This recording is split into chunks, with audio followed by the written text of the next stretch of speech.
Whoever thought the one thing missing from bullet time shooters were rollerblades, or the one thing missing from Tony Hawk's games were pistols akimbo and lots of death.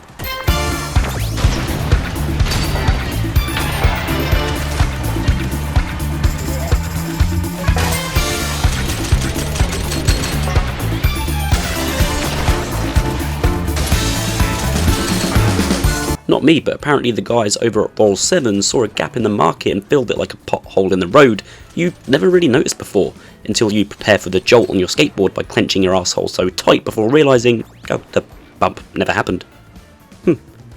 Welcome to the broadcast, my name is Naj and today I'm looking at Rollerdrome. Make sure you like that video and subscribe to the channel to catch all my upcoming content.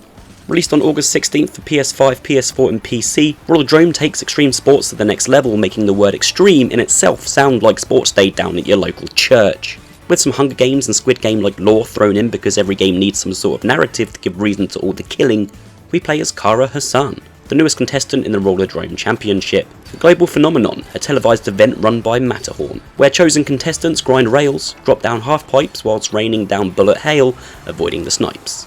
When I say contestants are chosen, they in fact choose to pay $342,240 to be considered in the games, before going through a series of selection tests. The games have a new governing body running them, and the year is 2030 and is set to be the biggest games yet. In a world ruled by rebellion and a new action army, the Rollerdrome games are a form of escapism for the world. Conflicts run amok within the games as to who is tipping who off, who is out to destroy the competition, and some are simply trying to survive for that big jackpot prize. All of this is told through various different first-person exploration sections, through collectibles such as newspapers and emails. There is a layer of intriguing lore, however it never really goes beyond this. Other contestants never make appearances, nor do we see the outside world and the conflict happening, making me feel like I was in some sort of isolated simulation. It is a very lonely place, with Kara never communicating with anyone, despite all of these interviews and promotion to get points in the ratings. Story worked in two ways for me. A slight sense of mystery within the game world, but more prominently the thought of what was even the point, as many of the game's themes are just left to your complete imagination. Whether that is something you find to be a positive or a negative is down to your own personal preference, but me personally I would have liked to see a little more insight into the grander scheme of things. But it's not like anybody played Tony Hawk's Pro Skater for its elaborate award-winning plot. Rollerdrome is all about the gameplay, which is simple in nature, but masterful in its execution. Turning the game on, I had the immediate looming dread Rollerdrome was going to be a case of style over substance, a game that would not hold out over time as it seemed a little too on the simplistic side. I found myself doing the same grab trick, slowing down time with the game's reflex feature to kill enemies from a distance with my twin pistols. But this is Rollerdrome in its most simplistic form, and the game can be as complex as the player makes it.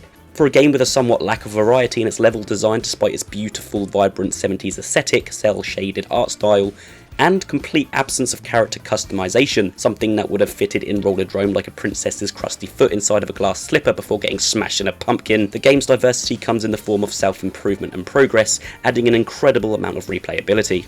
Each of the game's levels are set up as an intricate skate park, each more complex than the last. These take place in various different locations, shopping malls, mountain peaks and caverns, all traversed on high-speed rollerblades, ramps, grind rails, lengthy walls for gliding over, and large jumps. Pulling off sick tricks will contribute to the game's combo meter, which works well in unison with the fast addictive combat. Experimenting with a variety of tricks, some easy to pull off, some not so much, will maintain your combo meter enough, but it is how you pull these tricks off whilst getting kills that will get you into the high numbers. The longer you maintain a high combo count, the bigger your high score will be at the end of the level. In the levels there are two different types of tokens to collect, combo boosters which increase your combo, and trick tokens that require you to pull off a certain trick to obtain. Doing all this and getting hit by an enemy does not knock you off your skates, eliminating any chance of breaking the game's high velocity flow, nor does it immediately reset your combo meter. Instead it just takes off a big chunk, giving you a chance to recover and continue the combo if you're quick enough to continue your killing streak, and this is something that gets quite challenging in later levels. But the game never feels unfair. The difficulty is there, however everything can be overcome with the right tactics if you are willing to experiment repeatedly on earlier levels. In fact, I do recommend replaying the first 2 or 3 levels over and over for the first hour of the game to get to grips with what may seem like tricky controls, but they are easily mastered and it all has a good simplicity to it that anyone should be able to pick it up with practice. Your arsenal consists of 4 unlockable weapons to give you the upper hand in battle, starting off with dual pistols. These are an all-round great weapon for pulling off sweet combos at all ranges, but they have the lowest damage output.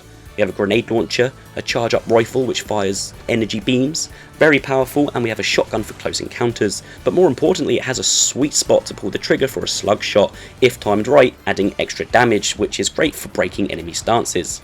That could be the guise of riot shields or these flying green goo throwing enemies as they pound to the ground if timed right, and that is one great learning curve of the game, its timings. Certain enemies have certain windows of attack to break their stance or additional damage, and more interestingly we have our own dodge mechanic to help pull this off. Each enemy type has an attack that can be dodged: snipers before they shoot, shield guys before they slam the ground, and baseball furies when they go in for the swing. Dodge at just the right time and this will trigger a perfect dodge. Follow this up by holding L2 for a max pain bullet time feature. This will give you extra damage. For example, the snipers should be used more of an ally than a threat and be killed at the end of a round. Their aim reaches far and wide, just like your secret Tinder profile, shown by red beams or blue beams for lasers, which flash white just before they fire, allowing you to pull off a perfect dodge, giving you increased damage. Skating around blasting non-stop though is not possible, and the Tony Hawk's-like tricks come into play. As I said, these help maintain your combo meter, but they are also how you replenish your ammo. All 4 weapons use the same ammo, again which prevents spamming all of the weapons, and the more unique combos and tricks you pull, the more your ammo will fill up. There are no reloads provided you are constantly on the move, grinding, flipping and dodging. It is incredibly fast and fluid. Playing on the PS5 the game ran at a solid 60 frames per second. No stutters at all, although there were a couple of times I got caught on the levels ruining my combos. Not often, just a couple of times to piss me off. Besides this, the game is incredibly polished and the control is insane. Shooting whilst pulling off tricks may initially seem it needs massive amounts of coordination and finger stamina, which I have in abundance, but the fluidity and accessibility of the gameplay is very impressive. I would even go as far to say the skating gameplay is as good and has the depth of Tony Hawk's Pro Skater. The enemy variety is great and they're all not just standing there waiting to be shot. The guys who fire lasers will disappear and teleport to another area upon you shooting them, and the guys who fire rockets will activate a shield when you stop shooting. This means you have to strategically take down enemies with different weapons, all the while maintaining your combo and keeping ammo within your guns. Now the game isn't a long game, there are 4 leagues to play through with a total of 11 levels. Opening stages, quarters, semis and the final. Each getting progressively harder with trickier maps, stronger enemy types and more enemies, and one of the elements that will keep you coming back for more is the challenges. Each level has a range of 10 challenges to complete, and in order to unlock new leagues a certain number of challenges must be completed. These range from a numerous selection of tasks. Some you will naturally complete by playing the levels, such as eliminating 3 grunts in reflex time or collect 5 combo tokens. Then you have others that will take some practice and time to achieve, like completing a level within a certain time frame, using only a select weapon, or pulling off a 30-hit combo. This requires the player to replay levels multiple times, as not all challenges can be completed in one play of the level, which I was more than happy to do, as the more challenges I completed, the more I understood the game mechanics and what it wanted from me, eventually making everything just click into place. For sadists out there, once the game is complete you will unlock Out for Blood mode, which is essentially the game's new game plus, increasing difficulty by giving enemies times 1.5 damage and throwing late game enemies at you from the start. It is another enjoyable hurdle for you to get through if you like spanking your own backside with a spiked paddle. Overall, Rollerdrome is an incredibly fun game that increases its longevity with rewarding Bloodsport gameplay that I'm nowhere near bored of yet. I do wish the levels had a bit more variety in them and there were more boss battles in the game. One at the end of each league would have been nice, but all of these minor grumbles are like complaining it's too goddamn hot outside when you've just paid thousands of pounds to go to the Maldives in the middle of August. Hey, Naj here, thanks for watching my video. If you like it, why not subscribe to the channel, it really helps a lot, and I enjoyed doing these, so hopefully you enjoy watching them.